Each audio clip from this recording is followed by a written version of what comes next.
Alors voilà, moi je me présente. À la base, je suis duchesse d'Aquitaine, et ça, c'est pas rien.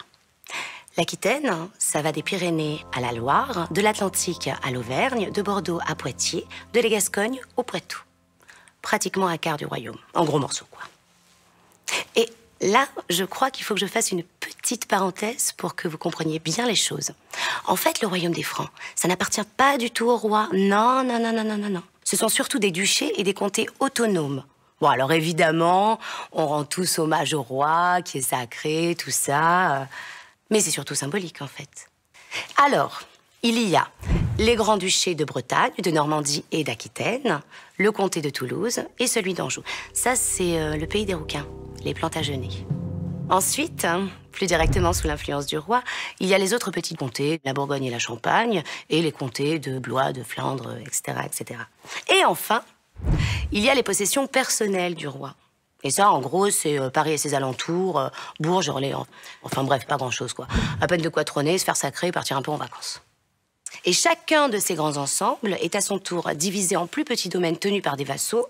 Et alors là, chacun cherche sans arrêt à bouffer le mec d'à côté, voire même celui du dessus, par les armes ou par le mariage. Vous voyez l'ambiance, quoi. Et ben voilà, c'est ça, la féodalité. Alors, le principe avec les vassaux, c'est qu'il faut régulièrement leur coller une petite raclée pour qu'ils se souviennent bien de qui est le chef. C'est ça, c'est clair, et ça fait du bien à tout le monde. Depuis qu'on est rentré, Aliénor semble se tenir à carreau.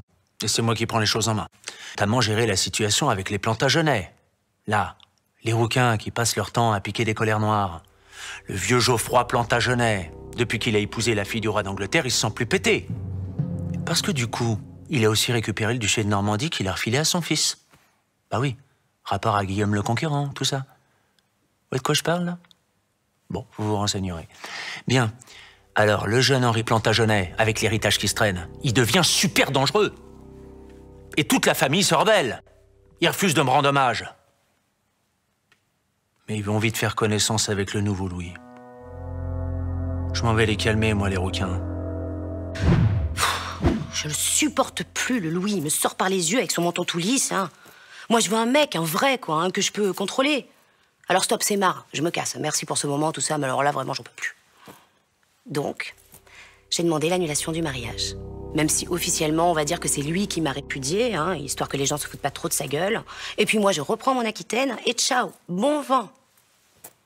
De toute façon, je vais pas rester célibataire bien longtemps. À peine séparés, il y a déjà 2 grands seigneurs qui ont tenté de m'enlever pour me marier de force. Eh ben voilà, en à peine quelques semaines, j'ai trouvé un nouveau mec et je me suis remariée. Vous savez qui c'est? Vous devinez pas? C'est Henri Plantagenet. 15 ans de moins que moi, grand, costaud, une belle barbe, une chevelure de feu, le tempérament qui va avec, un régal. Et puis je vous dis pas l'empire que ce mariage va me donner. Mon Riton, il a déjà l'Anjou, le Maine et la Touraine, plus la Normandie. Moi, je lui apporte l'Aquitaine, hein, ça c'est pas rien. Et là, il est sur le point de récupérer l'Angleterre.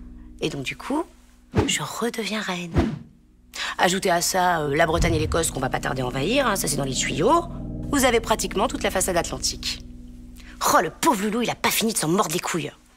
Eh, si ça se trouve, je vais foutre la merde pour des siècles.